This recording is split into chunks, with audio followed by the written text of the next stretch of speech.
दीक्षाभूमीचा तो अमर दिवस। त्या दिवशी सूर्य उगवला होता, पण तो फक्त प्रकाशाचा नव्हता, तो होता स्वाभिमानाच्या नव्या युगाचा सूर्य।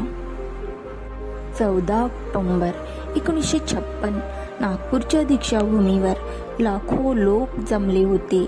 सर्वांच्या डोळ्यात आशा, उत्साह आणि एक अनोखा प्रकाश होता। त्या दिवसाची सकाळ साधी नव्हती, ती होती स्वाभिमानाच्या नव्या युगाची सुरुवात। मंचावर बाबासाहेब आले। त्यांच्या चेहऱ्यावर थकवा होता, पण डोळ्यात तेज होता। त्यांनी गर्दीकडे पाहिलं। तिथे लाखो अनुयायी नम्रपणे बसले होते, हात जोडून, नजरेत विश्वास घेऊन।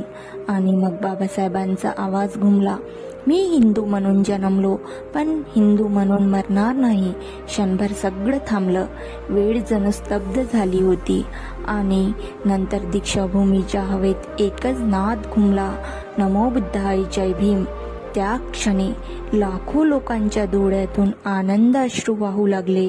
ते अश्रू होते गुलामीतून मुक्तीचे, ते अश्रू होते आत्मसन्मानाच्या पुनर्जन्माचे। बाबासाहेबांनी त्रिशरण पंचशील उच्चारले, बुद्धं शरणं गच्छामि, धम्मं शरणं गच्छामि, संघं शरणं गच्छामि। आणि त्या मंत्रांनी साऱ्या भारतभूमीत नवचैतन्य फुलवलं। त्या दिवशी फक्त एक धर्मांतर झालं नाही, तर हजारो वर्षाच्या अन्यायाचा शेवट झाला। एक समाज नव्याने जन्माला आला आणि बाबासाहेब झाले मानवतेचे खरे तारणहार।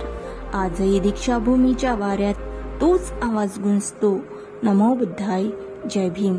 कारण त्या एका दिवशी लाखो लोकांनी पुन्हा नव्याने माणूस होण्याचं स्वप्न पाहिलं।